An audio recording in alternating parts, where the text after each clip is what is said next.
Are you looking to buy some land with a manufactured home on it with hopes of building your dream home on it later? It may not be as easy as you think. Let's talk about it here on Unlocking Doors. All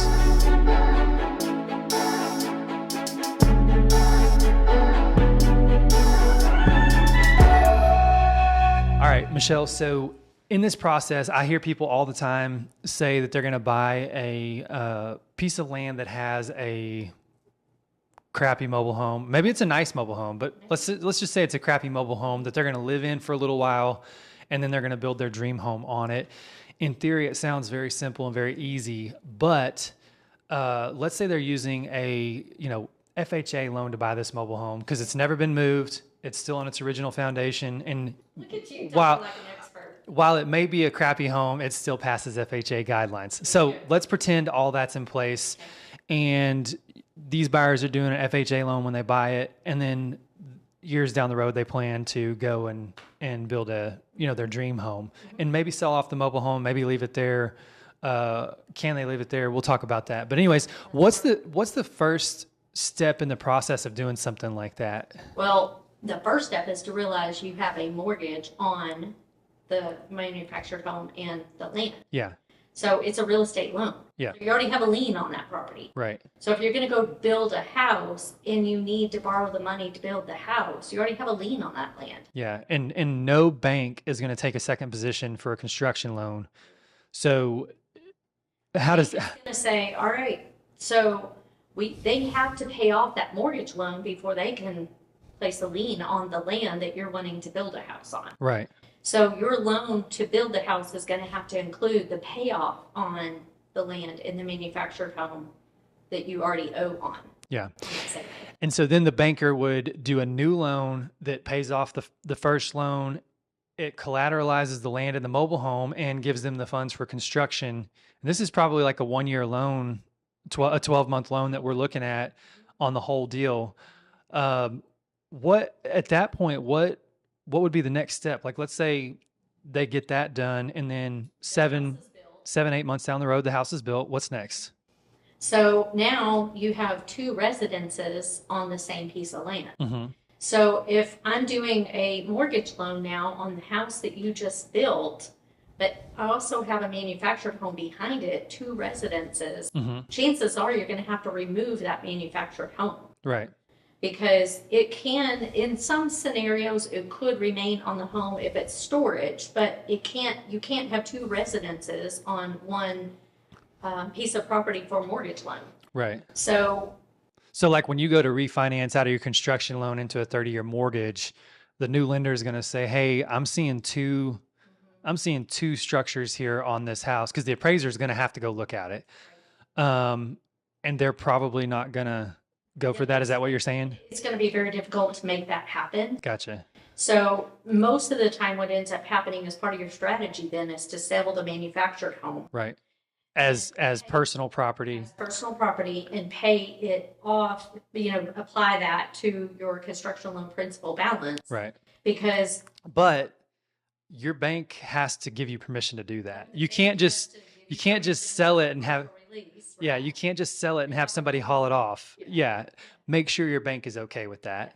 It's part of the strategy, and I think that's what's really important is if that's the plan, then that needs to be the plan from the very beginning. Right. And then you got to talk to all of these people involved in the transaction to make sure everybody is on board with the plan. And so let's just assume the bank knew that ahead of time. And so now your appraised value is just going to be on the house and the land, not that manufactured home, which means that manufactured home has to be removed off the property with the bank's permission. But the money that you make from selling that manufactured home would get applied to the construction loan, because now you no longer have that home as part of the collateral or the value. Right. What about, I'm just going to throw you a curveball here. What if somebody who's doing this strategy wants to, and let's say we're looking at like 15 acres here, and they built, let's say on 7.5 acres is the mobile home, way over on this side of the property. And then over here, they have, they built the dream home that they wanted. But they want to keep the mobile home for rental income, or maybe to have a family member stay. Is that something that you could work out, or is it? Yes, but you're not going to be able to get a mortgage loan on it because now it's no longer on its original site. Right. So, and you got to have the money, you got to pay down the loan with the bank in order to move it off. So as long as there's cash involved, you can pay for that, and you didn't have the remaining acreage as part of your construction collateral, right, you'd be okay. You just have to, it just needs to be part of that strategy. And that almost kind of ties in with the episode we did last week where we were talking about doing a partial release to pay off, some land that you own. If you're doing that in a 12-month period of time, chances are it hadn't appreciated enough that you could partial release off 15 acres. Yeah. Again, you would really want your construction loan on the portion that you're going to use. Right. Okay. Well, I think I hear people say that all the time, that that's what they want to do. And a lot of times it'll be a first-time home buyer who is scraping together every penny they have. And transactions like this, construction, this can be kind of a capital intensive thing sometimes. And I think it's very important for people to know what those capital requirements are going to be. Don't be naive that it's going to fancy word to mean money. Yeah, money. Don't be naive to how much money it's going to cost to do something like this. And make sure you have a plan and you've talked to the right people, have the permission from really the lender, because they're the one that's giving you the money. Make sure you have all the permission that you need, and that everything checks out before you just go do it. But you have knowledge that a lot of people don't have. So a real estate agent a lot of times doesn't understand how complex this could be. Yeah. So if you're a realtor showing property, I think it's really important that you know if they plan on building a house and there's a manufactured home already on the property and they plan on moving into it, homesteading that property and building later, this needs to be part of the conversation at the time you sell the house. Yes. Not later, because they're going to be really upset you didn't know this information. Yes. And I hear about stuff like that all the time where they're like, well, people come to me and they're like, well, we're going to sell it because we thought we could do this. Our realtor said we could.